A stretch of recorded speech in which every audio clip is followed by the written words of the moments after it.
Dear students, आज हम बात करेंगे बेसिक कंसेप्ट इन ज्योग्राफी। ये जो टॉपिक है ये इसलिए इम्पोर्टेंट है कि ज्योग्राफी में ऐसे बहुत सारे फंडामेंटल कंसेप्ट है जिसमें स्टूडेंट्स जो है वो पजल हो जाता है। तो उन कंसेप्ट्स के बंद कर। नमस्कार डियर स्टूडेंट्स, आज हम जो है कुछ बेसिक कंसेप्ट जो ज्योग्राफी में जरूरी है उन पे डिस्कस करेंगे। उन कंसेप्ट को समझ के ही जो है आप आगे का कोर्स जो है वो आसानी से समझ पाओगे। बहुत सारी फंडामेंटल चीजें हैं जो स्टूडेंट्स जिनको अपने कोर्स के ड्यूरेशन में या जो आपने मास्टर डिग्री या वैसे पढ़ा है, ग्रेजुएशन की है, तो उसमें काफी ऐसे कंसेप्ट हैं छोटे छोटे जो हमें जो है समझ में नहीं आते और हम उसको ऐसे ही लेके चलते हैं। तो आज की इस वीडियो में मैं कुछ ऐसे कंसेप्ट्स पे बात करूंगा और हम ऐसे साथ साथ में जो है ना ऐसे कंसेप्ट्स पे बात करते रहेंगे। एक बात और कि ये जो हमारी अभी सीरीज चल रही है ज्योग्राफी की, तो ये सिविल सर्विसेज के लिए मेन यानी सिविल सर्विसेज के लिए मुख्य तौर पे बनाई गई हैं, लेकिन जो स्टूडेंट यूजीसी नेट की तैयारी कर रहे हैं उनके लिए भी ये बहुत उपयोगी है। आप भी जो है एक एक जो मैं कंसेप्ट बताता हूं या जो फैक्ट्स बताता हूं आप अपना नोट करें। और एक इंपॉर्टेंट चीज जो है इसमें जो जरूरी है कि आप जब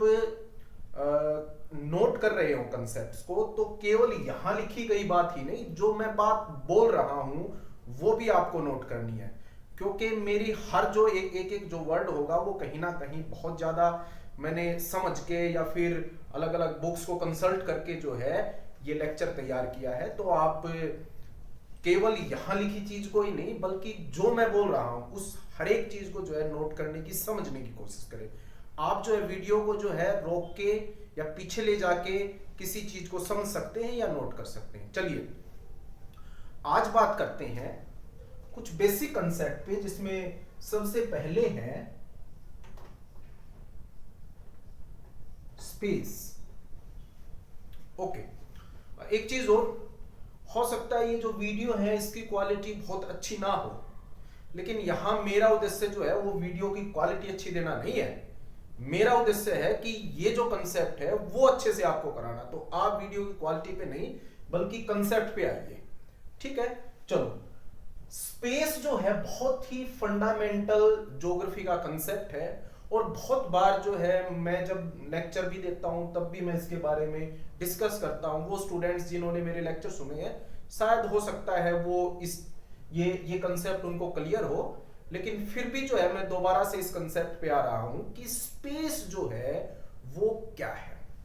देखिए, जब हम स्पेस की बात करते हैं तो स्पेस जो है वो एक बाउंड्री लेस फिनोमिना होता है, यानी कि space is a boundaryless phenomena.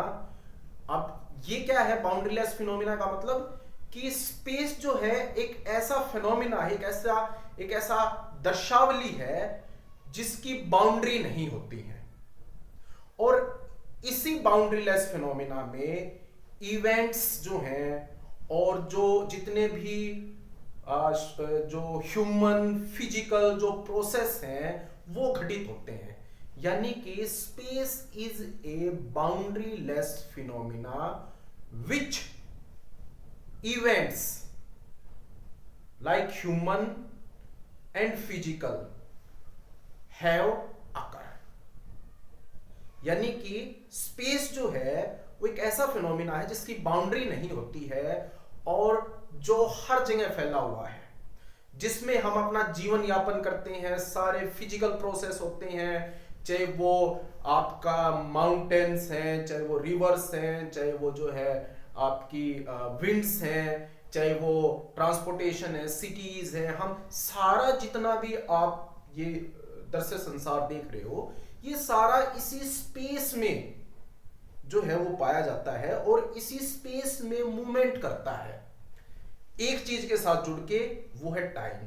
यानी टाइम जो है, टाइम के साथ स्पेस जुड़ा होता है और टाइम स्पेस मिलके जो है पूरी संसार, जो पूरा जो विश्व है, पूरा संसार है, पूरा वर्ल्ड है, उसकी रचना करते हैं। तो स्पेस जो है, आपको एक चीज समझनी है, हमें जो है ना सिंपल उसमें समझना है इसको, ज्यादा बहुत ज्यादा फिलोसफिकल नहीं, बिल्कुल सिंपल कि भाई स्पेस क्या है। स्पेस एक बाउंड्री लेस फिनोमिना है, दर्शावली है, जिसकी जिसकी जो है सीमाएं नहीं होती है, दैट इज स्पेस। ओके, अब जो स्पेस है वो दो प्रकार का होता है। दो प्रकार का कैसे?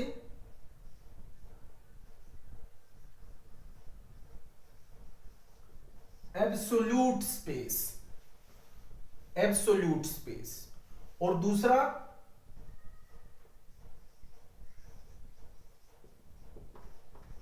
Relative space. एब्सोल्यूट स्पेस और रिलेटिव स्पेस। अब एब्सोल्यूट स्पेस क्या है? एब्सोल्यूट स्पेस जो है वो स्पेस की मैथमेटिकल एक्सप्लेनेशन है, स्पेस की मैथमेटिकल एक्सप्लेनेशन। यानी कि जब हम एब्सोल्यूट स्पेस की बात करते हैं तब हम फिजिकल स्पेस की बात करते हैं, यूनिवर्स की बात करते हैं। यूनिवर्स जो हमारी पृथ्वी पे, ब्रह्मांड, हर जगह जो है, प्लैनेट्स वगैरह सारे, हर जगह जो है यूनिवर्स का एब्सोल्यूट स्पेस पाया जाता है। इसकी बहुत अलग अलग कंसेप्ट है। कांट्स ने इसको ईथर से बना हुआ बताया है, अल्बर्ट आइंस्टाइन इसको कुछ और पर्सपेक्टिव से देखते हैं, तो वो अलग बात है, वो फिजिक्स के अपने वो हैं। हम ज्योग्राफी के पर्सपेक्टिव से जब इसको देखते हैं तो इसको मैथमेटिकली जो है एक्सप्लेन करते हैं। मैथमेटिकली इसकी 3 डायमेंशन होती है, यानी कि एब्सोल्यूट या फिजिकल स्पेस जो है वो 3 डायमेंशन से बना होता है। आपको पता भी है, हाइट, विड्थ और हाइट, विड्थ और डेप्थ, है ना? हाइट, विड्थ और डेप्थ, यानी कि डेप्थ कैसे? किसी चीज की लंबाई, उसकी चौड़ाई और उसकी गहराई। तो ये 3 डायमेंशन जो हैं वो स्पेस के होते हैं। आप पूरे विश्व को जो है जब आप देखते हो, आपकी आईज जो है वो 3 डायमेंशनल देखती हैं, यानी स्पेस को 3 डायमेंशन से। यही स्पेस है जिसमें हर चीज, आपको कोई भी ऑब्जेक्ट है वो आपको ऐसे दिखाई देता। तो इसके 3 डायमेंशन होते हैं। अब जो बात है कि ये जो 3 डायमेंशन है, अगर ये टाइम के साथ जुड़ जाते हैं तो ये जो है कितने हो जाते हैं? 4 डायमेंशन हो जाते हैं। तो इस तरह से अगर आप स्पेस को देखोगे तो स्पेस जो है वो कुछ इस तरह का जो है ना, ऐसे एक प्रोसेस होता है ना, इस तरह से। तो स्पेस जो है वो हाइट, विड्थ और डेप्थ लिए हुए जो है ना, एक ऐसा फिनोमिना है जो बाउंड्री लेस पाया जाता है, जिसको हम एब्सोल्यूट स्पेस कहते हैं। ओके, अब दूसरा है एब्सोल्यूट स्पेस के बाद या फिजिकल स्पेस के बाद रिलेटिव स्पेस। रिलेटिव, तो रिलेटिव स्पेस क्या है? बेसिकली मैं ये कहूंगा, relative space is the construction of geographer. भूगोलविदों ने जो है रिलेटिव स्पेस को कंस्ट्रक्ट किया, यानी उनका अपना ये जो है कंस्ट्रक्शन है, अपना एक कंसेप्ट है रिलेटिव स्पेस। अब रिलेटिव स्पेस को हम सोशल स्पेस भी कह देते हैं। इसमें क्या है कि जो सोशल प्रोसेस है उसका भी अपना एक बाउंड्री लेस जो है वो एक फिनोमिना पाया जाता है। एक बाउंड्री लेस जो है एक एक एक क्रिएशन पाई जाती है।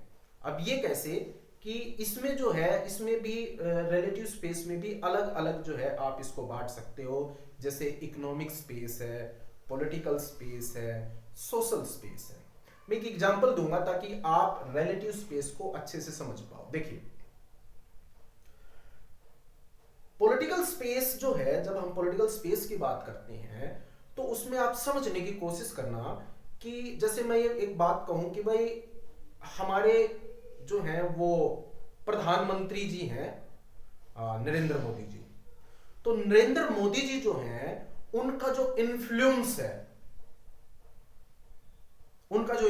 है, वो इन्फ्लुएंस जो है ऑल ओवर इंडिया, यानी उनका जो पॉलिटिकल स्पेस है वो पूरे भारत में फैला हुआ है। दूसरा, अगर हम हमारे चीफ मिनिस्टर जो वर्तमान में चीफ मिनिस्टर हैं मनोहर लाल जी, उनकी बात करें तो उनका पॉलिटिकल स्पेस जो है वो हरियाणा है, यानी उनका इन्फ्लुएंस जो है वो हरियाणा में पाया जाता है। अब अगर दोनों के स्पेस की, पॉलिटिकल स्पेस की आप तुलना करोगे तो जो नरेंद्र मोदी जी हैं उनका स्पेस जो है बड़ा है मनोहर लाल जी के स्पेस से। तो दोनों का स्पेस में अंतर है, दैट इज रिलेटिव स्पेस और पॉलिटिकल स्पेस। ऐसे ही आप अपने परिवार में देख सकते हो, आपके परिवार में जो है, जो परिवार का मुखिया होता है, आपके फादर हैं या बड़े ब्रदर हैं, उनका जो सोशल स्पेस होता है वो रिलेटिवली जो है ज्यादा होता है। दूसरे जो कम कमाने वाले हैं, दूसरे जो है उनका जो है सोशल स्पेस कम होता है। ऐसे सोसाइटी में भी आप देख सकते हो कुछ कास्ट वगैरह जो होती हैं, उन कास्ट का जो है, कुछ कास्ट का सोशल स्पेस ज्यादा होता है, कुछ कास्ट का सोशल स्पेस कम होता है। ऐसे आप जो है इसको स्पेस के पर्सपेक्टिव, रिलेटिव स्पेस के पर्सपेक्टिव से देख सकते हो। ऐसे ही इकोनॉमिक स्पेस होता है, इकोनॉमिक स्पेस में भी जो है ना, जो particular type of economic activity है ना, जैसे कुछ कमोडिटीज हैं, उन कमोडिटीज के अगर हम स्पेस की बात करें और इकोनॉमिक स्पेस की बात करें तो वो कमोडिटीज जो है वो इकोनॉमिक स्पेस पे जो है फ्लो करती हैं। कुछ कमोडिटीज का स्पेस जो है वो बहुत ज्यादा होता है, कुछ का कम होता है। एक पूरा का पूरा इकोनॉमिक स्पेस है जिसमें जो है हम, जैसे मैं एक एग्जांपल इकोनॉमिक स्पेस का अगर आपको देता हूं तो जैसे हमारी कारों में आजकल जो है ना मारुति की कारें जो हैं वो बहुत ज्यादा बिकती हैं, है ना, जैसे स्विफ्ट वगैरह है, तो इस तरह की कारें बहुत ज्यादा बिकती हैं। कुछ दूसरी कंपनी भी हैं, जैसे मैं बात करूं जैसे फोर्ड कंपनी है जो बाहर से एक कंपनी है, या फिर एक आध और कंपनी है जो जिनकी कारें मारुति की अपेक्षा जो है वो बहुत कम बिकती है। यानी फोर्ड और मारुति को देखो तो इंडिया में मारुति की जितनी कारें, यानी मारुति का जो इकोनॉमिक स्पेस है वो बहुत बड़ा है, सेलिंग बहुत बड़ी है। तो ये पर्टिकुलर किसी भी कम्युनिटी का स्पेस हो सकता है या एक स्पेस का, मार्केट का एक हिस्सा, जैसे एक मार्केट हो सकती है। जैसे मैं अगर बात करूं कि भाई कार मार्केट में जो स्पेस है वो किस तरह, कार मार्केट पूरा जो है ना एक रिलेटिव स्पेस है और उसमें मारुति की कारों का स्पेस सबसे ज्यादा है। तो इस तरह से आप जो है रिलेटिव स्पेस को समझ सकते हो। ओके, तो डियर स्टूडेंट्स, हमने जो है दो चीजों को अभी समझा है स्पेस में कि एब्सोल्यूट स्पेस क्या है और रिलेटिव स्पेस क्या, और स्पेस के पर्सपेक्टिव को समझा है। अब इससे नेक्स्ट जो है, जो इंपॉर्टेंट इसमें कंसेप्ट है ज्योग्राफी में, वो है लोकेशन। यस, अब लोकेशन क्या है? देखिए, लोकेशन जो है वो मैथमेटिकल और ज्योमेट्रिकल एक्सप्लेनेशन है किसी भी स्पेस के सेगमेंट या पॉइंट का। लोकेशन क्या है?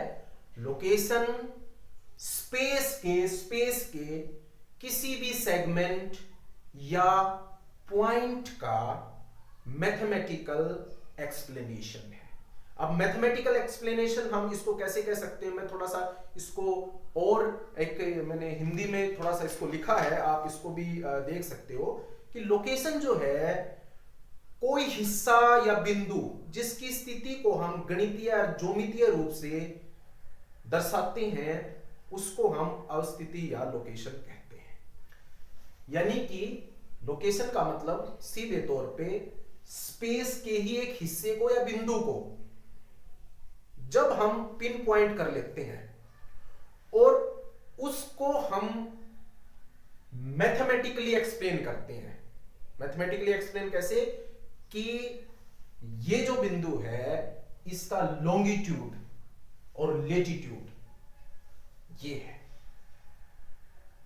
ना, हम उसको मैथमेटिकली एक्सप्लेन कर रहे हैं कि ये बिंदु जो है वो यहां पे स्थित है और ये रेफरेंस जो है वो इस बिंदु का पूरी पृथ्वी के संबंध में जो है इतना, यानी कि ये बिंदु इतने लेटीट्यूड और इतने लॉन्गिट्यूड पे जो है वो स्थित है।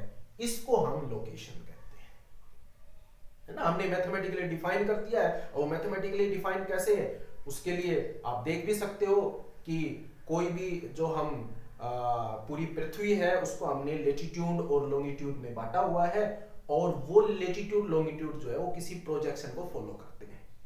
तो इससे हम रेफरेंस सिस्टम लेते हुए हम ये पता लगाते हैं कि पृथ्वी तल पर कोई भी वस्तु किस गणितीय मान पर स्थित है, तो इसको हम लोकेशन कहते हैं। अब ये लोकेशन भी दो तरह की हैं, कैसे?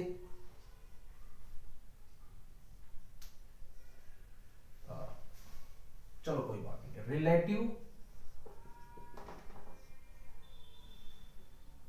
और एब्सोल्यूट।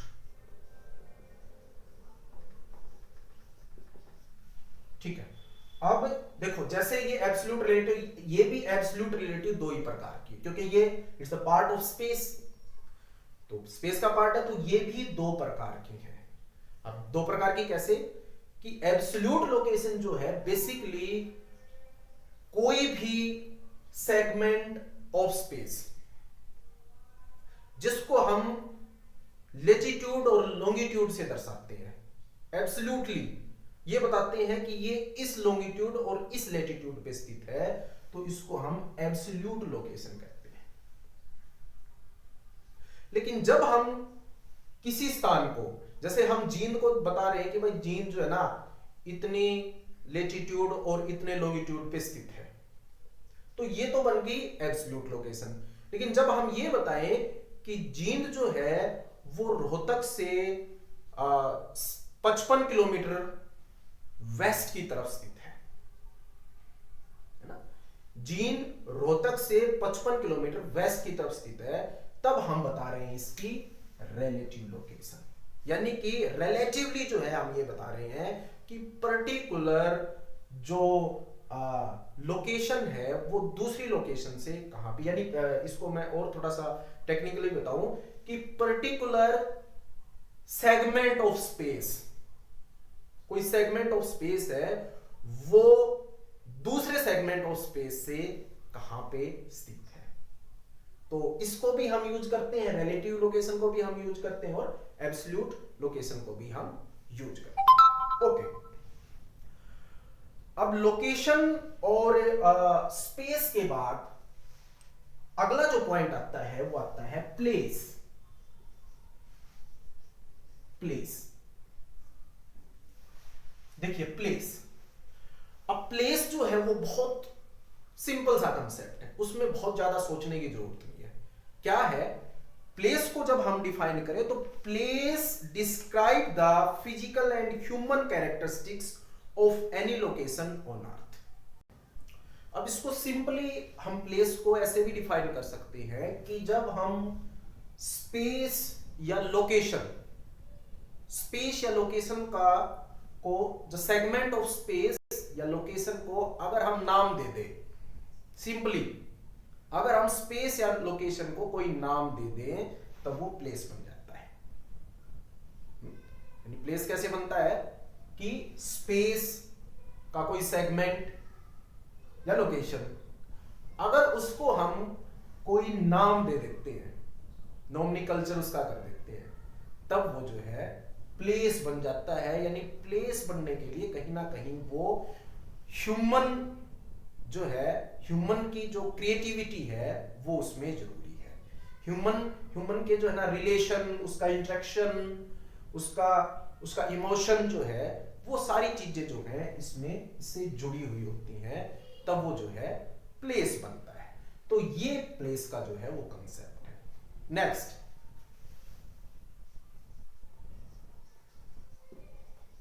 रीजन। अब देखिए रीजन जो है वो ज्योग्राफी में बहुत इंपॉर्टेंट है, क्योंकि हमारा एक ट्रेडिशन या हमारी एक अप्रोच जिसको हम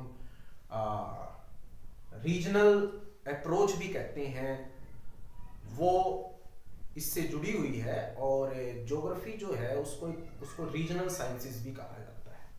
तो रीजन को समझना जो है वो बहुत जरूरी चीज है कि रीजन क्या है। अब इसको मैं एक छोटी सी डेफिनेशन से अगर डिफाइन करूं तो आप लिख भी सकते हैं, ए reason is a bounded segment of space which have relatively more homogeneity in its core and less in its edges. Okay. अगर ये बात समझ में नहीं आई है तो आप पीछे करके दोबारा इसको देख सकते हो। ओके, मैं इसको एक्सप्लेन करता हूं ये क्या कहता है कि भाई रीजन क्या है कि वो स्पेस का ही एक सेगमेंट है, एक हिस्सा स्पेस का ही। लेकिन अब खास चीज इसमें क्या है, दो खास चीजें हैं कि स्पेस का एक हिस्सा स्पेस का, लेकिन उस हिस्से में दो खास चीज क्या। पहली खास चीज कि वो बाउंडेड होता है। अब बाउंड्री वेल डिफाइंड हो या ना हो वो एक अलग बात है, लेकिन वहां पे बाउंड्री का कंसेप्ट होता है, बाउंडेड होता है। स्पेस बाउंडेड नहीं होता है ना, क्योंकि वो स्पेस का एक हिस्सा है। अगर हम स्पेस के एक हिस्से को बाउंडेड करते हैं तब वो रीजन बन जाता है। लेकिन वो जब हम उसकी बाउंड्री करते हैं तो उसका भी एक क्राइटेरिया है। क्राइटेरिया क्या है कि वो जो बाउंडेड हिस्सा है उसमें होमोजेनिटी होनी चाहिए, एक रूपता होनी चाहिए।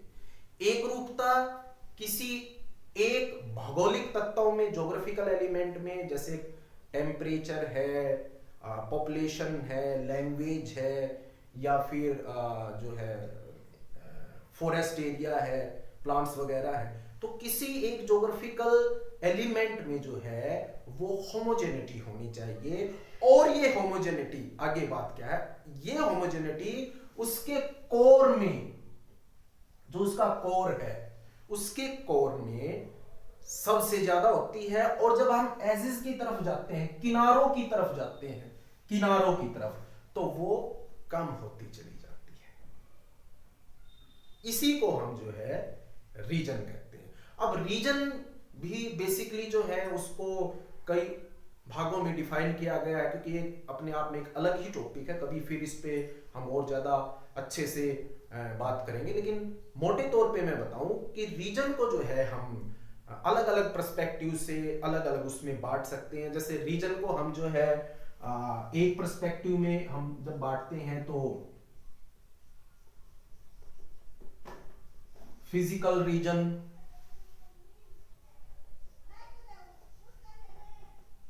और कल्चरल रीजन, है ना। नाम से ही जाहिर होता है कि फिजिकल रीजन में वो रीजन होता है जिसमें फिजिकल एस्पेक्ट्स होते हैं, है ना। जैसे फ्लोरा है, फ्यूना है, क्लाइमेट है, या माउंटेन सिस्टम है, या सोइल है, या हाइड्रोलॉजी है। इस तरह के जो फिजिकल जितने भी फीचर्स होते हैं उनके बिहाफ पे जब हम रीजन को बांटते हैं, जैसे आप बात कर सकते हो मानसून रीजन की, है ना। और आप बात कर सकते हो ब्लैक सोइल के एरिया की, जिसको काली मिट्टी प्रदेश कहते हैं। आप फिर बात कर सकते हो शिवालिका हिमालय की, जो एक अपने आप में एक रीजन है माउंटेन एरिया का, है। आप बात कर सकते हो एवरीग्रीन रेन फॉरेस्ट की, है, जो अपने आप में एक रीजन है। तो ये सारे क्या हैं, ये फिजिकल रीजन के एग्जाम्पल है।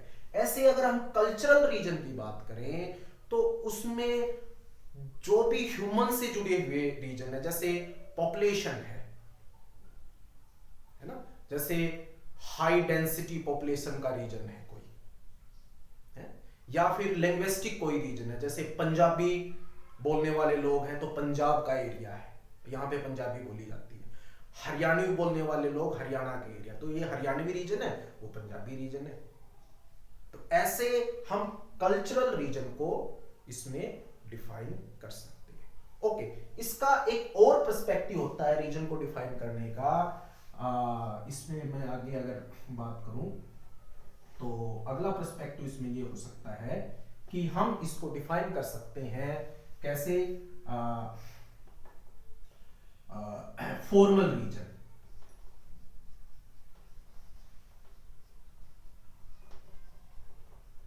Yes, formal region. और दूसरा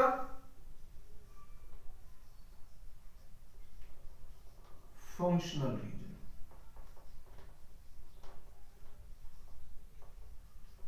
यानी कि रीजन को एक और पर्सपेक्टिव से, जिसमें फॉर्मल रीजन और फंक्शनल रीजन है, उनसे भी हम इसको डिफाइन कर सकते हैं। अब फॉर्मल रीजन के बारे में जब हम बात करते हैं तो फॉर्मल रीजन जो है वो जो है, इसको आप लिख भी सकते हो, एक छोटी सी डेफिनेशन है, फिर हम इसको एक्सप्लेन करेंगे। A formal region is a type of region that is defined by a specific set of boundaries or criteria. It also known as uniform or homogeneous region, है ना। इसमें बात हुई कि जो फॉर्मल रीजन है वो डिफाइंड किसी पर्टिकुलर कैटेगरी से है, कोई पर्टिकुलर कैटेगरी, उससे इसको हम डिफाइन करते हैं। और जब हम इसको डिफाइन करते हैं तो इसमें जो बाउंड्री होती है वो वेल डिफाइन होती है,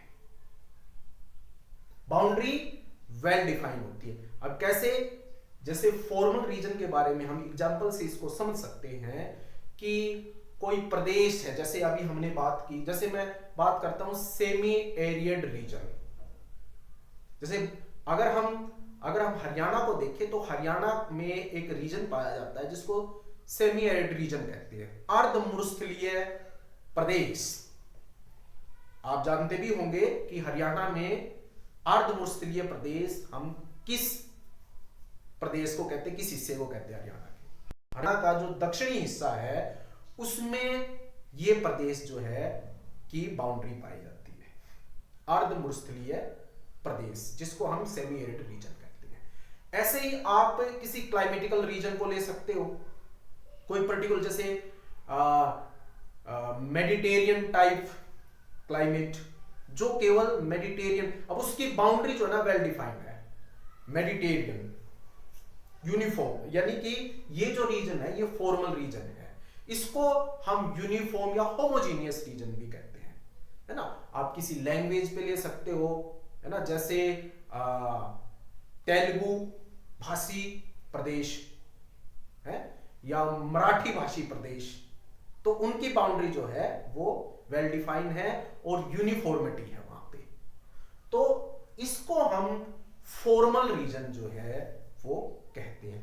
दूसरा जो है फंक्शनल रीजन। फंक्शनल रीजन, अब फंक्शनल रीजन को जब आप डिफाइन करते हैं करेंगे तो आप लिख सकते हो, a functional region also known as a nodal region. A functional region, also known as a nodal region, is a type of region that is defined by a central point or a node and the functional connections that radiate out from that node. Okay, मैं explain करता हूं, बहुत ज्यादा जटिल चीजों में नहीं जाना है। कि जो फंक्शनल रीजन होता है वो एक ऐसा रीजन होता है जिसमें एक नोड होता है। नोड का मतलब एक सेंट्रल पॉइंट। जैसे मैं बात करता हूं, कोई शहर है, कोई सिटी है, उसमें एक नोड होता है जिसको सीबीडी कहते हैं, सेंट्रल बिजनेस डिस्ट्रिक्ट। तो पूरा रीजन जो है इस नोड से जुड़ा हुआ होता है और यहां से जो है कम्युनिटी, पीपल और बहुत सारी चीजें जो है वो फ्लो करती है, यानी यहीं से फ्लो होता है। और एक सिटी का हीटरलैंड होता है, एक सिटी रीजन होता है जिसको ये जो नोड होता है ये बांधे रखता है। अब इसकी खास बात क्या है कि इसमें जो है मेन इंपॉर्टेंट चीज होती है फंक्शनैलिटी। कोई सिटी उसका अपना फंक्शन हो सकता है, कोई सिटी सर्विस सिटी हो सकती है, कोई सिटी इंडस्ट्रियल सिटी हो सकती है, एडमिनिस्ट्रेटिव सिटी हो सकती है, रिलीजियस सिटी हो सकती है, एजुकेशनल सिटी हो सकती है। तो उसका एक जो ना फंक्शनलिटी होती है। मान लो कोई जैसे कुरुक्षेत्र है या रोहतक है, तो आप इनको जो है ना, जैसे कुरुक्षेत्र को आप या रोहतक को जो है ना एजुकेशन सिटी के रूप में देख सकते हो। तो अब क्या है कि यहाँ पे कुछ नोड है, जैसे कुरुक्षेत्र यूनिवर्सिटी, महर्षि दानंद यूनिवर्सिटी रोहतक में है, मेडिकल यूनिवर्सिटी हैं, और यूनिवर्सिटीज हैं जो जैसे प्लानिंग की और फाइन आर्ट की यूनिवर्सिटीज हैं। तो ये क्या है, ये नोड बने हुए हैं, और इनका एक इनकी फंक्शनलिटी है कि यहाँ स्टूडेंट्स जो है आसपास के क्षेत्रों से आते हैं, और उनका एक फंक्शनल रीजन बन जाता है जो उस पूरे अपने सिटी रीजन को जो है सर्व करता है, सर्विस देता है। तो इसको हम फंक्शनल रीजन कहते हैं। तो डियर स्टूडेंट्स, ये था हमारा रीजन का कंसेप्ट। तो अभी हमने स्पेस, लोकेशन, प्लेस और रीजन, इन कंसेप्ट पे बात की है। एक और छोटा सा कंसेप्ट है जो मैं डिफाइन यहां पे कर देना चाहता हूं, हालांकि मेरे माइंड में पहले नहीं था, लेकिन अभी तुरंत ही मेरे माइंड में आया है। वो है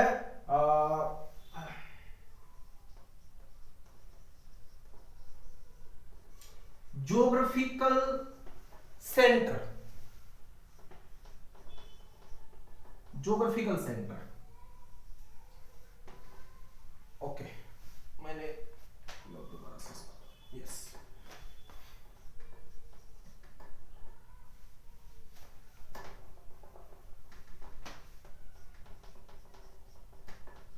यस, ज्योग्राफिकल सेंटर। अब ज्योग्राफिकल सेंटर क्या है, देखिए, मैथमेटिकल सेंटर और ज्योग्राफिकल सेंटर दोनों के कंसेप्ट में फर्क है।